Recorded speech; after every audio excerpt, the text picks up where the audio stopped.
Bonsoir à tous et très bienvenue sur News Jardin TV, la chaîne qui partage avec vous la passion pour les plantes, le jardin, le jardinage, la botanique et la nature. Et je suis particulièrement heureux de vous accueillir ce soir dans notre jardin, ce jardin qui est soigneusement entretenu par ma petite jardinière Nicole, qui est également notre opératrice préférée, puisque c'est elle qui réalise les images vidéo de cette émission.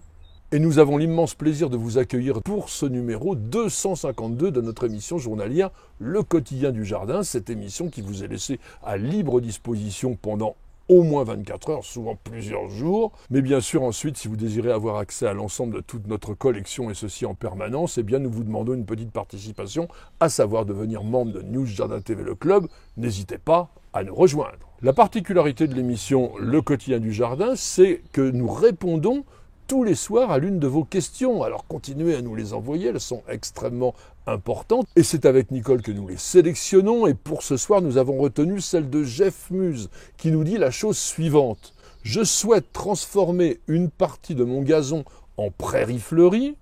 Quand puis-je préparer celui-ci à recevoir les semences à l'automne ? Disons tout de suite que la réalisation d'une prairie fleurie est une opération de printemps. Et s'il existe bien des prairies fleuries naturelles, les espaces jardinés qui portent ce nom sont de création relativement récente et ne sont pas aussi faciles que ça, il faut bien le dire, à réussir. Avant de commencer, je voudrais quand même vous citer une phrase magnifique de Christopher Lloyd, qui était un journaliste jardinier anglais, auteur et surtout propriétaire du fameux jardin anglais de Great Dixter, qui a dit « La vue d'une prairie en fleurs, riche et colorée avec ses papillons virevoltants et ses bourdons vrombrissants, est un spectacle qui réjouit à la fois les yeux et le cœur. » Et c'est tout à fait vrai. Remontons il y a une quinzaine d'années, parce que c'est là que nous avons assisté véritablement à un engouement pour ce que l'on a d'abord appelé les jachères fleuries, qui sont devenus plus tard les prairies fleuries. Et qu'il ne faut pas confondre avec des pelouses. Et d'ailleurs, je suis un peu inquiet dans ce que nous demande notre internaute, parce qu'une partie de son gazon en prairie fleurie, ça sous-entend qu'il va falloir associer les deux, et ça, c'est vraiment pas commode, voire quasiment mission impossible. En revanche, on peut faire une pelouse fleurie, par exemple en semant des pâquerettes, en laissant aussi des bulbes s'implanter et se naturaliser, c'est des choses qui sont possibles. Les jardiniers ont découvert les jachères fleuries lorsque certains agriculteurs, qui à une époque qui semble bien ancienne aujourd'hui, la Commission européenne exigeait qu'une partie des terres agricoles soit laissée en jachère pour éviter la surproduction des céréales. Et ces agriculteurs ont préféré jouer la double carte de la biodiversité et de la valorisation esthétique en semant des fleurs.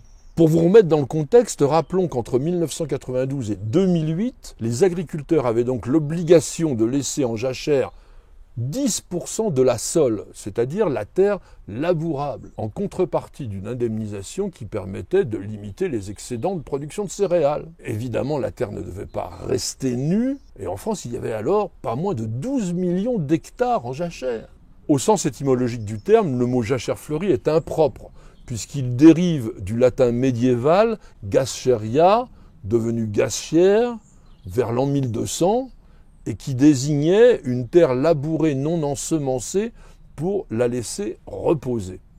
Et au début des années 2000, il y avait déjà des jachères dites environnement et faune sauvage qui étaient ensemencées avec des plantes à fleurs.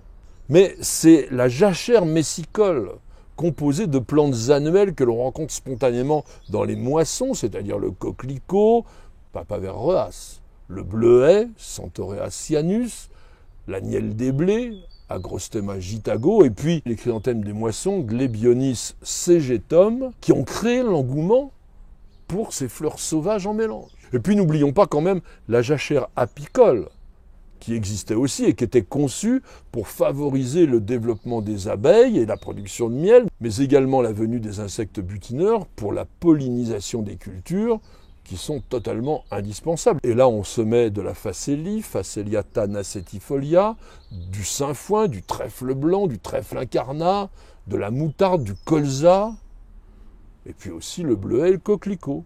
On peut aussi discuter du terme prairie fleurie, dans la mesure où une prairie est d'abord destinée à la production de fourrage D'où l'obligation d'y inclure des semences de graminées fourragères et des légumineuses, mais c'est quand même le mot le plus employé aujourd'hui, et notamment pour les jardiniers. Et pour obtenir un résultat de grande qualité, il faut qu'il y ait beaucoup d'espèces, et dans certains mélanges pour professionnels, on compte de 30 à 50 sortes de fleurs différentes.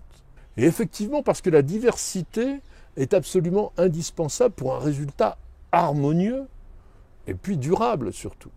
Donc on va constituer un mélange en choisissant différentes espèces qui vont avoir la possibilité de s'adapter à des conditions écologiques de sol et d'exposition et de terrain différents, et puis aussi qui répondront aux besoins spécifiques des différents insectes, pollinisateurs ou mellifères.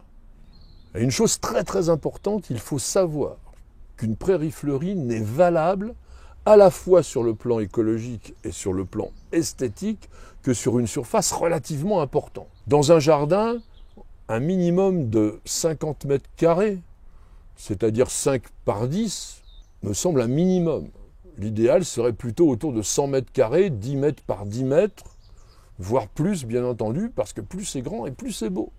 L'expérience montre que les prairies fleuries qui sont constituées d'espèces annuelles sont de très très loin les plus spectaculaires. Mais le problème, c'est qu'elles ne durent qu'une saison. Il faudra les refaire chaque année. On va trouver dans ces mélanges un nombre de plantes très important que je vais vous citer rapidement quand même pour que vous puissiez à la fois les noter et vous en rappeler. On va avoir de l'Alice odorant, l'Obularia maritima, Amimajus, qui est une ombellifère absolument magnifique, la belle de jour, Convolvulus tricolore, des bidins, la camomille allemande, Matricaria recutita,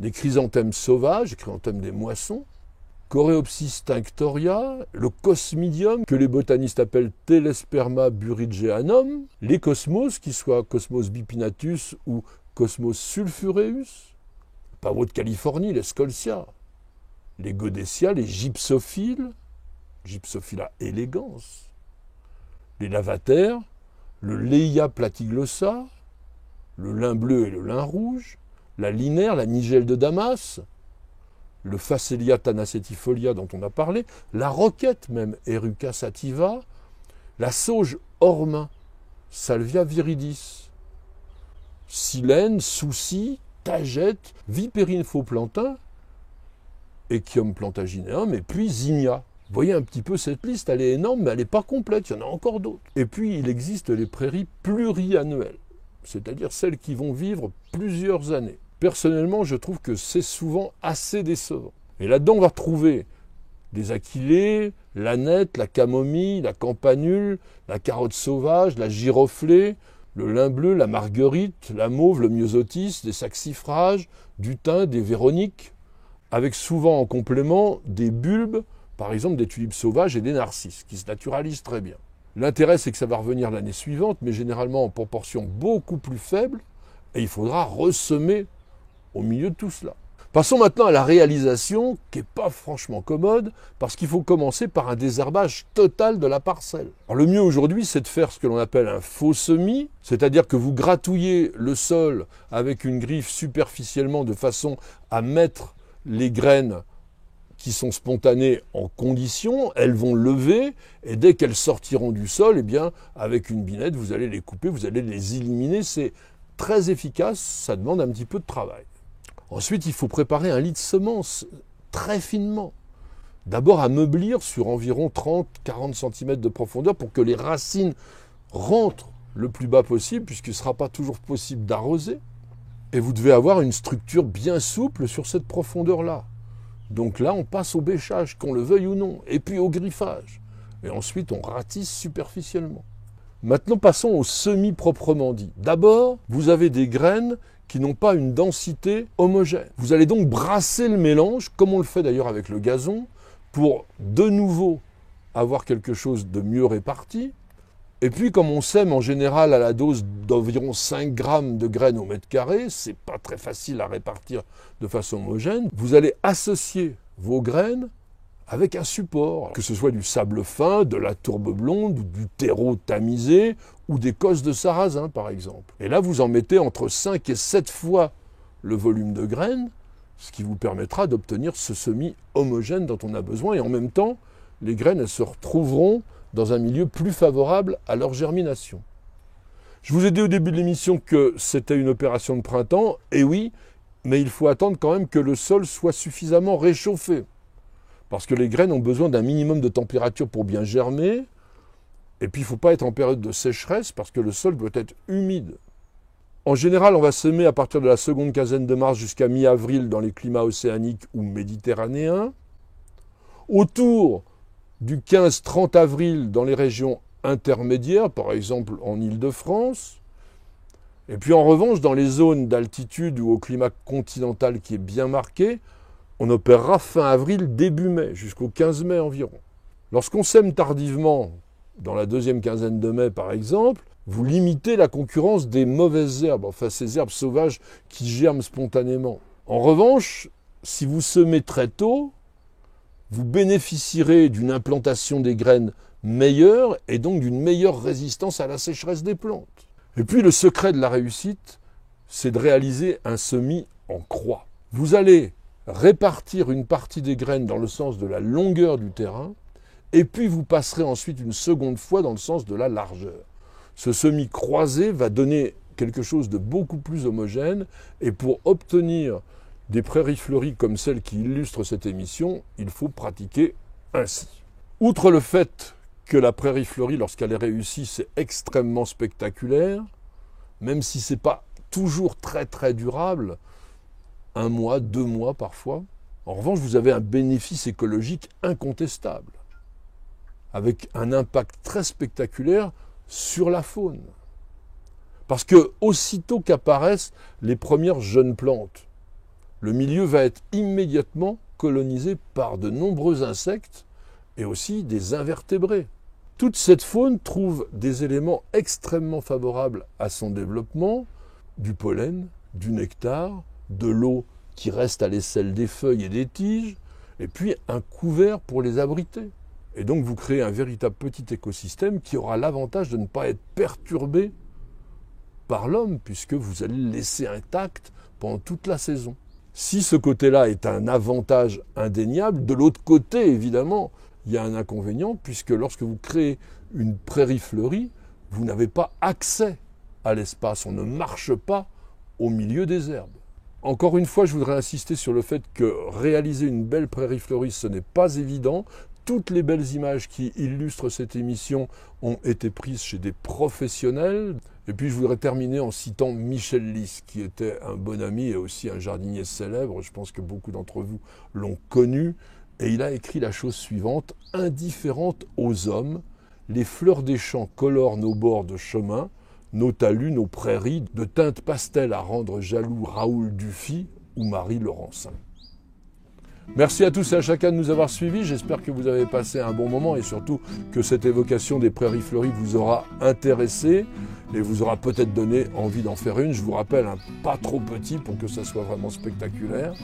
En tous les cas, merci de poser toutes ces questions puisque de jour en jour, grâce à elles, nous changeons totalement de sujet et nous réalisons petit à petit, en empilant les émissions les unes sur les autres, une énorme encyclopédie des plantes et du jardin en vidéo. Madame, monsieur, je vous souhaite de passer une excellente soirée et je vous donne rendez-vous dès demain pour de nouvelles aventures jardinières et bien sûr pour un nouveau numéro de notre émission journalière Le Quotidien du Jardin. C'est sur News Jardin TV et nulle part ailleurs.